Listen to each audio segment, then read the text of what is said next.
男同女嘅生活習慣同埋思維模式一向都好唔同，呢一個世紀嘅大難題，竟然靠一個室內設計就可以解決到。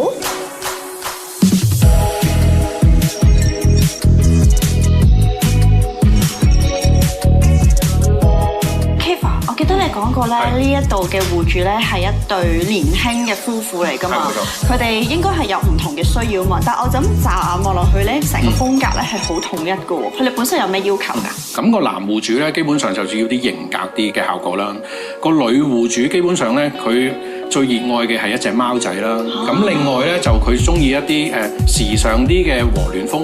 咁所以今次我哋預咗一個位置咧，就俾佢放咗隻貓先嘅。咁但係因為隻貓嘅關係啦，咁所以咧，基本上我哋喺個做個設計嗰陣時咧，我哋都要迎合翻，可以令到啲寵物唔好咁容易刮花啲家私。我哋咧就用咗一啲合規格嘅防花板攞嚟俾佢做。即係我而家表面見到嘅一啲選材，其實全部都係可以放寵物咁樣嘅。冇錯啦，全部都白花嘅。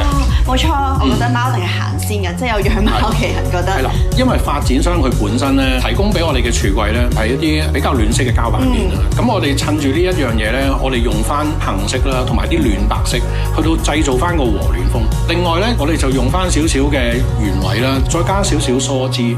咁然之後咧就帶動翻成個 curve 位咧，就去翻個梳化背嗰度。另外咧，我哋就會用咗4000K 嘅日光。因為女戶主係好中意啲光猛啊、溫暖感啊，所以我哋會做翻少少梳枝背，令啲光咧打咗落去咧，就特別有翻啲層次感咯。夜晚黑。咁另外咧，呢一邊嘅櫃咧，我見到其實都係冇做到上頂，同埋又冇做到落去地板咁樣嘅喎。係㗎，因為咧佢本身上面咧有個煙霧頭啦，我哋係唔改得佢啦。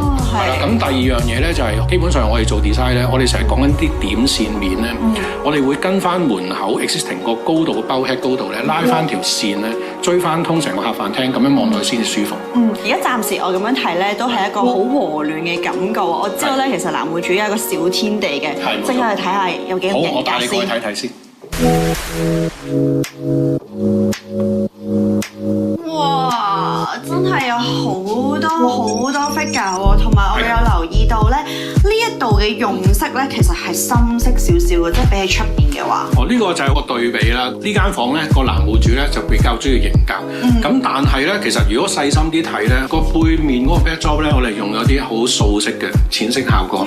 用意咧係佢擺咗 figure 嘅時間咧，佢影相啊嗰項嘢咧，凸顯翻個 figure 出嚟。咁但係我哋又要做翻型格啲咧，所以做咗一啲沙灰色嘅內框。係啦，咁另外最值得一提嘅咧，其實我哋呢組櫃咧做咗啲層板柱。呢啲一粒粒嘅層板柱咧，其實佢有兩個好處啦。第一個好處咧就係佢每個層板個角度咧可以好輕微嘅微調校動。第二樣嘢咧，佢真係好錫啲 figure。咁變咗咧，其實個承托力咧，我哋都兼顧翻佢啦，等佢盡量安全。保養佢啲寶貝啦。同埋我留意到咧，其實呢一個位置咧，佢唔係一個直角咁樣七正啦。點樣會做到有少少咁樣嘅角度咧？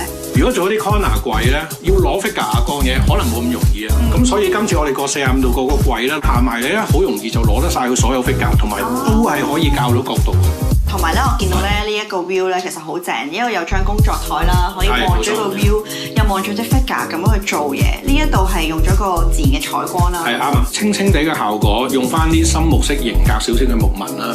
咁如果細節啲咧，其實我哋有做咗少少擋水嘅，因為擺啲 figure 落去咧，其實佢唔會碌咗落去。咁另外個台底咧就偷通咗，令到陽光打到個地下度，其實我哋入到嚟就好舒服。係啊，所以咧雖然我覺得呢一間房嘅用色咧係比廳嘅用色深色啲啦，但係入到嚟其實我覺得個光線咧一樣都係咁充足，好光嘅感覺。係冇錯嘅。咁姑勿論我哋係用咗冷色又好，暖色又好，其實咧都係光猛嘅。哇！呢一度咧即刻有一種呼應翻廳嘅感覺啊，一種好柔和嘅感覺啦。同埋我留意到咧呢一邊就係個衣櫃啦，但係點解零零碎碎呢一度要做一個透明咧？因為個女戶主除咗空間感之外咧，佢好想 showcase 到佢一啲靚啲嘅衫，整整齊齊嘅。咁但係又唔需要成個衣櫃擺晒落去，因為好亂啊嘛。即係佢衫都可以想做埋一個 display 嘅一部分。冇錯啦，佢冇 figure，但係佢有衫。冇錯啦，咁大家都有個演繹方法啦。係啦，咁其實佢都有少功能嘅。屋主本身咧想要個西褲架，因為好多人唔中意燙衫。咁另外咧，男女戶主基本上咧都會有一個格仔竇啦。哦，係啦一邊就擺可能係男士嘅手錶同呔啦，係冇錯啦呢個一定係擺首飾嘅。冇錯啦，咁另外可以多提嘅咧，就可能係主人房個櫃，往往做到上頂咧擺嘢個收納空間一定多。係我哋今次個做法咧都係 set back 咗，褪翻後少少，做翻一啲氣氛燈，然之後上面咧我哋先至開門擺嘢，咁令到成個空間冇咁局促。咁另外女戶主本身咧，佢有少少 lotion 啊各項嘢咧，咁啊希望有個 display 櫃可以俾佢擺到啦，另外可以擺下啲裝飾品啦。